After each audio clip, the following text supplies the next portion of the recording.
And welcome to She Thinks, a podcast where you're allowed to think for yourself. I'm your host, Beverly Hallberg, and on today's episode, I'm pleased to have Yasmine Mohammed, a Canadian human rights activist, joining us. She's going to share her personal story of her arranged marriage to a member of Al-Qaeda and the trauma she faced because of it. She'll also shed light on the many challenges women in Islamic majority countries face today and what we can do to advance the basic human rights that all women deserve.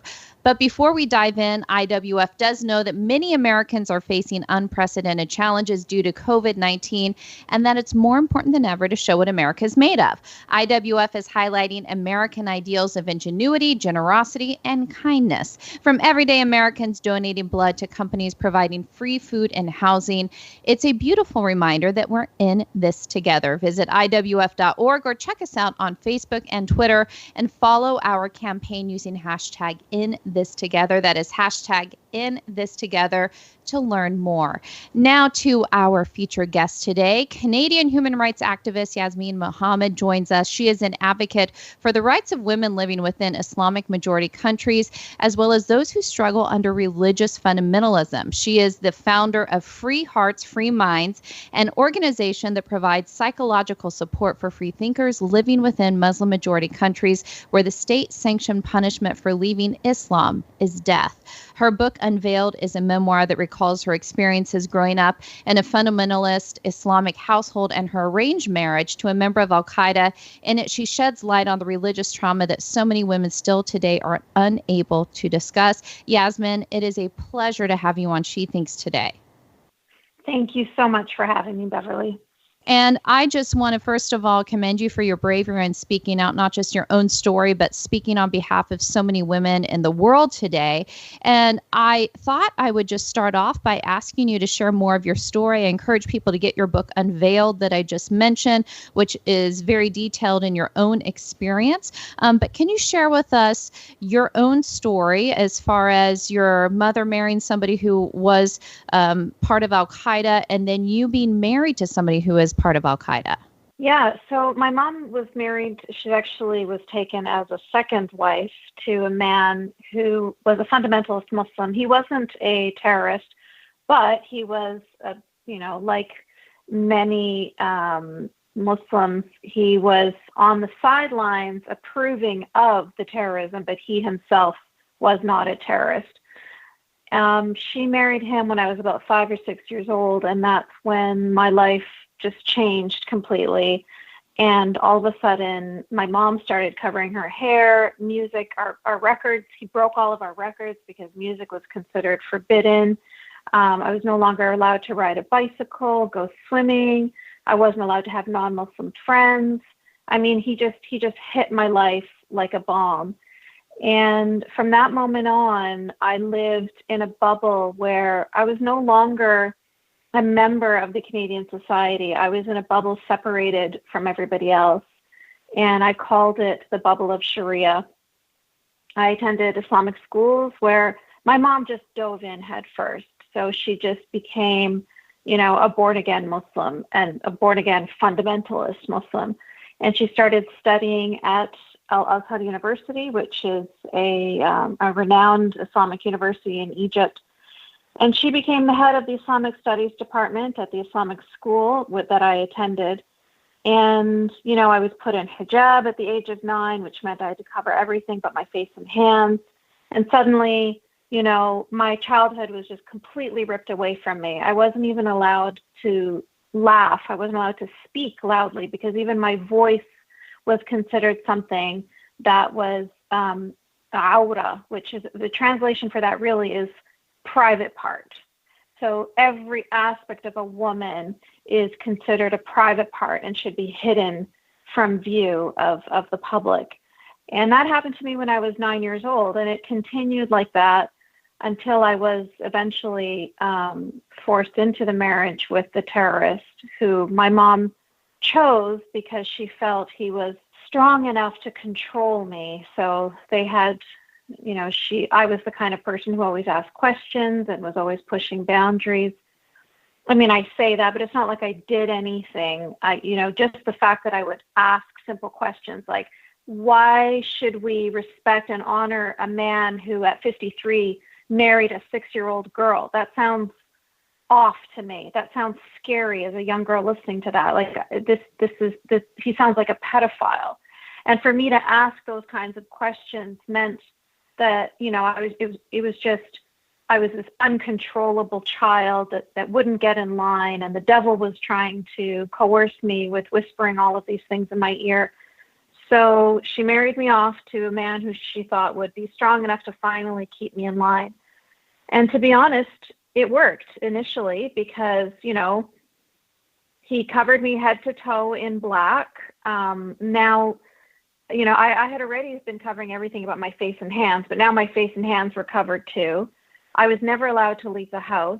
We had curtains on all our windows, but he also covered all of the windows in paper just in case the wind would blow, the curtain and anybody could see in between the crack.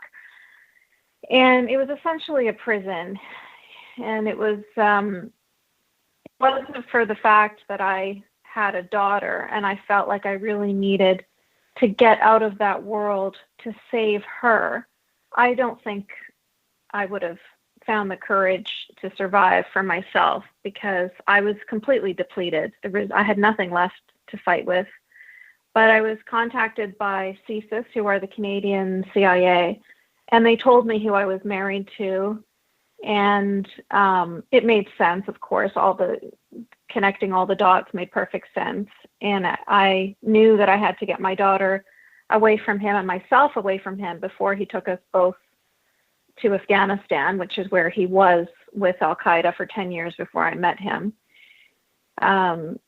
So, through a long, convoluted process that's detailed in my book, I was able to get myself and my daughter away, and thankfully she's free today and she has no idea about this world. It's completely foreign to her. And so I feel like I have succeeded in that. And of course, you're speaking out for many women who are currently in this situation. I think a lot of people hear your story and say, well, how does this happen in Canada? How does this happen in the United States? What do you say to people who think that this is something that only happens in, let's say, Afghanistan? Yeah, I think that, when the caliphate rose in Syria and Iraq, we saw people from all over the world burning their passports, German passports, British passports, Canadian, American, and running to join this terrorist organization. So that should have let people know that this is not something that is just happening over there. It's happening in your own backyards all the time.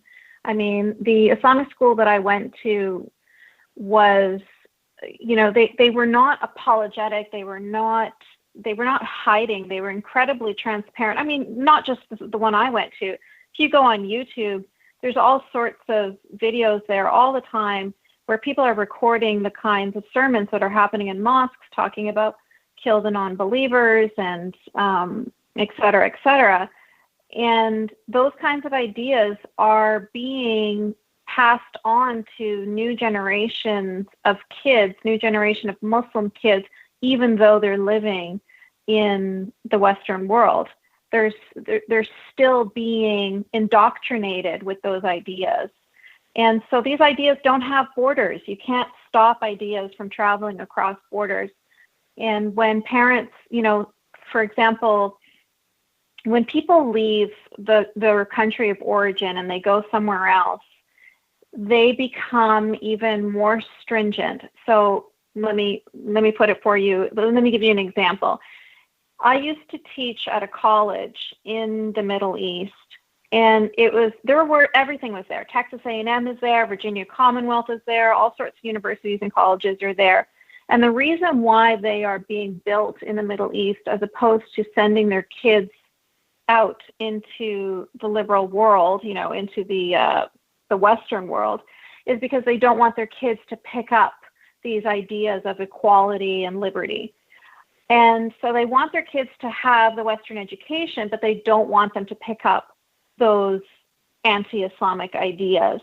And so when somebody like my mother, and that's just one example, but this is across the board, leaves their Islamic country and they come into what they consider infidel land, surrounded by non-believers. They try really, really hard to suppress and to control all of those ideas of equality and liberalism and et cetera, from tainting their child. They don't want their child to be contaminated with those ideas. So there's a real concerted effort to segregate those kids from the rest of the society, to always tell them that we are Muslims, and just like that divisive us and them mentality is so pervasive. There's this saying where they say, just because you were born in a barn, it doesn't mean that you're a horse. So just because you're born in the UK, it doesn't mean that you're British.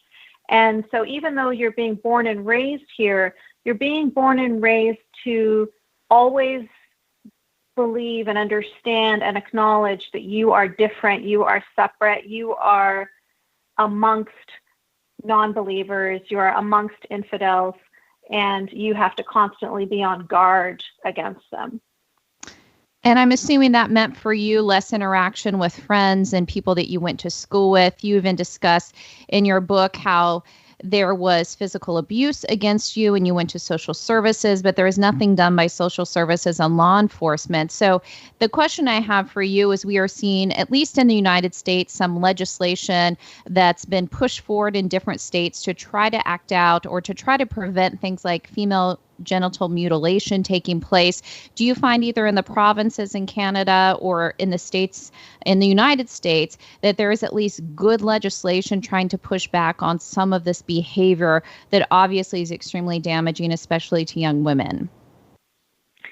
Yes, there are lots of great people that are trying to fight against these things, but unfortunately, they are met with a tsunami of resistance. So first of all, you're going to have the groups of just ignorant, naive do-gooders who don't understand anything and who say things like FGM is a cultural choice, or people wear hijab because it's empowering and it's feminist. So they're not understanding the danger of perpetuating or supporting or celebrating these things that really hurt women, because they're looking at it from the point of view of cultural relativity, which you kind of alluded to that in my book. I talk about how I spoke about the abuse that was happening in my family, and it went all the way to court. And the judge essentially said to me, your family is from an Arab background, and so that's just how they choose to discipline you. They choose to hang you up upside down in the garage and whip you. That's their choice. Because that's the culture that they come from. So what I was hearing from that judge was, I'm not going to protect you because you happen to have been born in the wrong family. If you've been sitting in front of me here, blonde-haired, blue-eyed, from a German family or a British family or a French family, then I would protect you.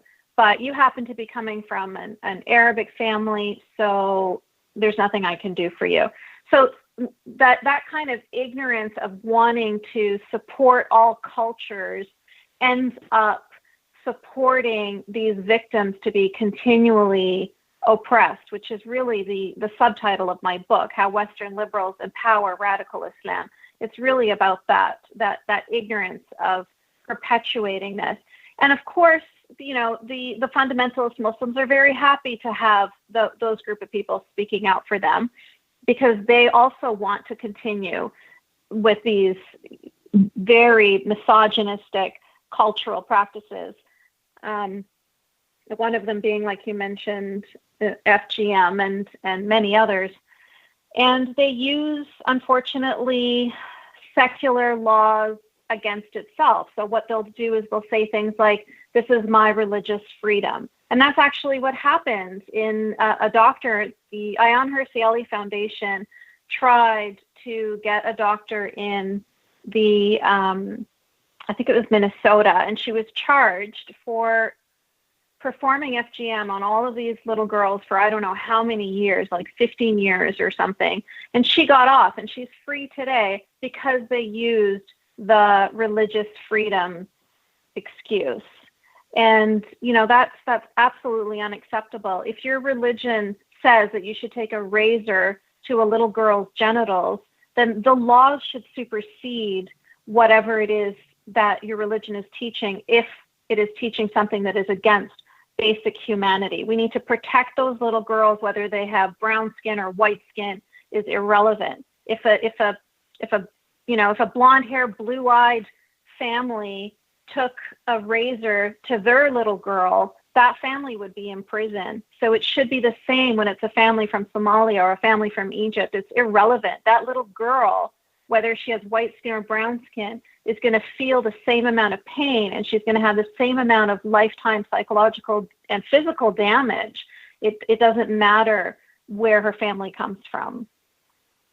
And do you have any thoughts or feelings on two congresswomen who are Muslim American members of Congress? That's Congresswoman Omar and also Congresswoman Tlaib. They are within the Muslim community. Any thoughts on how they say that they have a diversity of thoughts and ideas within the Islamic community? No, they do not have. So they have a diversity of, you're getting a visual diversity here. So yes, the left loves these women because they look different. They have a different skin color. They have a different name. Ilhan wears a hijab. It makes them look diverse and inclusive. But the really sad thing is they're supporting these women that are all about divisiveness. They are the opposite of inclusiveness. These are women that have been unapologetically anti-Semitic. They are not the kind of women that you should be celebrating in the Democratic Party. If you really want to have an inclusive, diverse, dynamic party, and you want to include women from different countries and different backgrounds, please do that. But there are women from Palestine. My father is from Palestine. I'm not American, but there are many women and men who are from Arab backgrounds, from Muslim backgrounds, that will fight against anti-Semitism, that will fight against these divisive things that Rashida and Ilhan support. So we shouldn't be looking to a person's background or to their skin color. We should be looking to the person's values. Whose values match with our values? If this is a person who doesn't agree with, basic American values, then that's not somebody that you should be uplifting in your political party. You should be choosing somebody whose values match the values of your party. And what would you say to a critic who says, well, Yasmine, what happened to you is horrific, but we are talking about years ago, that things have improved today. Even when you look at Saudi Arabia, they've changed laws there to allow more rights to women there. Do you think that things have improved on a large scale, or is this just in many ways stories that we hear in the news, but nothing that really permeates how women are treated on a day-to-day basis? I mean, that's exactly it. So a lot of these things that you're hearing about are really just window dressing, like the driving, for example. So, there's so much more context there. The women that fought for the right to drive, for example, those women are rotting in prison today. And the right to drive has been given to women, yes, but under all sorts of stipulations. There's all sorts of, all these little asterisks. And one of them is that, sure, you can get a driver's license if your male guardian approves.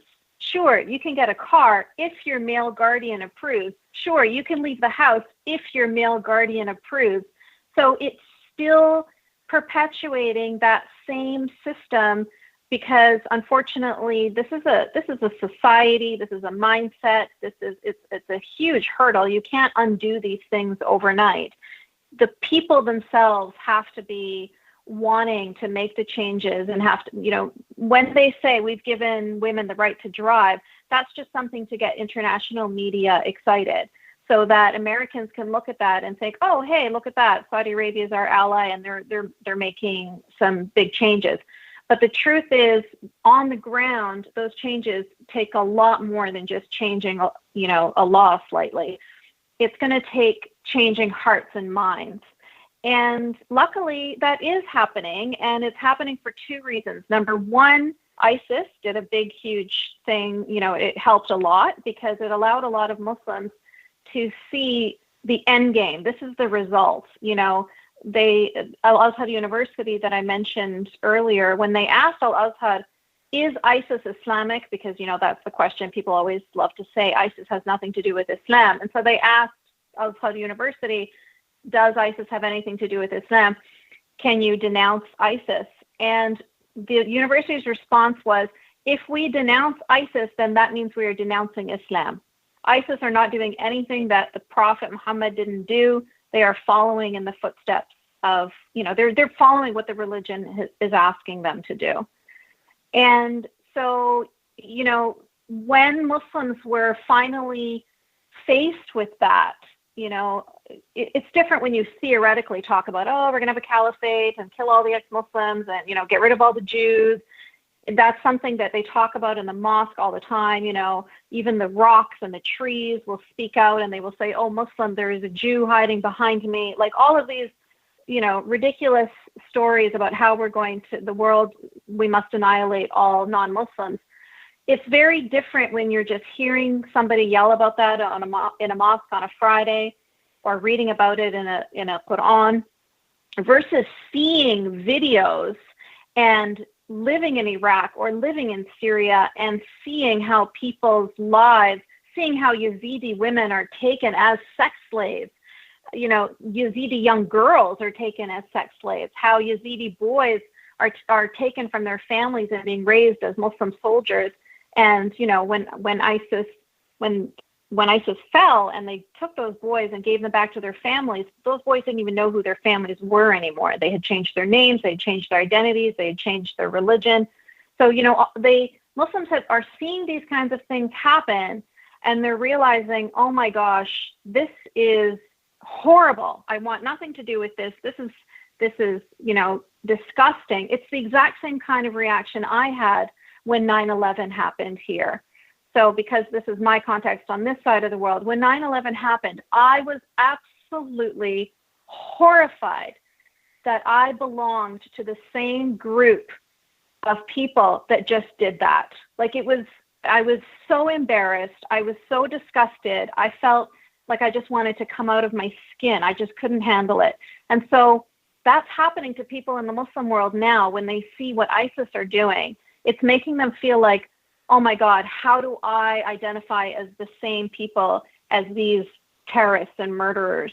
And so ISIS has helped a lot. And the second thing has helped a lot for people to see that there are a lot of problems with the religion. And the second thing that has helped is the internet. So YouTube videos, Twitter, Facebook, all of these campaigns that we're doing all the time. There's one happening today that started from a girl in Bahrain, just talking about how she doesn't want to wear the hijab and she's being forced to wear the hijab, and they suspended her account. And so everybody is sort of in solidarity with her. They're sharing their stories and they're saying we have the right to share our stories. And so these girls wouldn't be able to say that in real life. They have to open anonymous accounts. They have to be very careful. They have to use VPNs because people online will be, trying to catch them, right? These kinds of things happen. If you are gay online in Saudi Arabia, for example, there have been cases where the police will try to pretend that they are trying to get a date with you, and then they'll arrest you because it's against the law to be gay there, and you could actually be executed for it. In 15 Muslim majority countries, you could be executed for it. So it's very, very scary for people to speak out, but because of the internet, they're able to do that in a way that they can protect themselves. And then you have, of course, women in Iran who will do this out in the streets. They will take a hijab off, tie it to a stick, and then they just sway it in the wind as just like a defiance of having to wear this thing on their head. And those women, of course, they're getting arrested in droves, and there are so many women in prison today for doing that. But the bravery of these people cannot ever be overestimated. I mean, Iran is a country that recently murdered 1,500 protesters in its streets, just left their bodies in the streets and rivers, just strewn around the country for protesting against the government. So for these women to stand up and protest for their rights and to demand their equality and to demand to be treated as equal human beings, I mean, there are no words to express their bravery. I am in absolute unending awe of these women. And I want to do anything I can to support them and to help their voices be heard over here, so that when there are people in the Western world that do absolutely ridiculous things, like taking the hijab and putting it on Barbie's head, or Nike putting their swoosh on a hijab, or putting it on the cover of magazines or in advertisements or media all over the place, I want them to recognize that when they do that, they are betraying these women that are risking their lives to fight against this misogyny. They don't get how dangerous they're being. Here in Canada and in New Zealand and all over the world, there's all sorts of female politicians that put hijabs on their head. Like, you are a free woman with power, and you are choosing, like, instead of using your power to help powerless women, you are choosing to use your power to instead support the oppressors of those powerless women. I mean, it's just beyond understanding. Like, I feel like, you know, if you are a politician, then it is your responsibility to understand what you're doing before you do it, instead of doing something so atrocious that I hope that they're doing out of ignorance and not because they actually did want to do that. And this leads me to my final question for you. For those who are listening to this right now and want to know if there's anything they can do to help, you are the founder of Free Hearts and Free Minds. That's an organization that people can look up. But what can people do if they want to help these women, not just in around the world, but sometimes in their own backyard, who are trying to fight against this oppressive culture, oppressive family relationships that put them in these situations? What can people do? So if they are, you know, financially able, it would be great if they could support my organization, freeheartsfreeminds.com.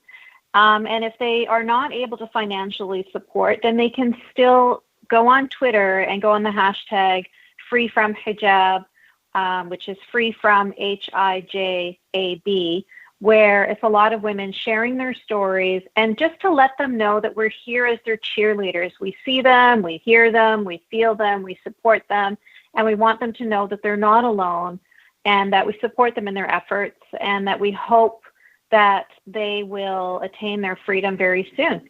Well, we thank you so much for all you're doing on this subject, and also for sharing your own story. We know that this is probably puts your own life in danger to talk about it, but we know that you're helping so many women in the world. So thank you not only for doing that, but also for joining us today.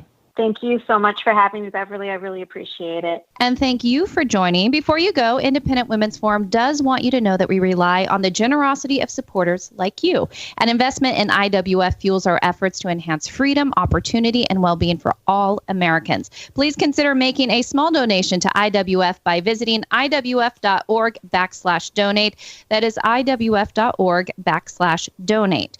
Last, if you enjoyed this episode of She Thinks, do leave us a rating or review on iTunes. It does help. And we'd love it if you shared this episode so you can let your friends know where they can find more She Thinks episodes. From all of us here at Independent Women's Forum, thanks for listening.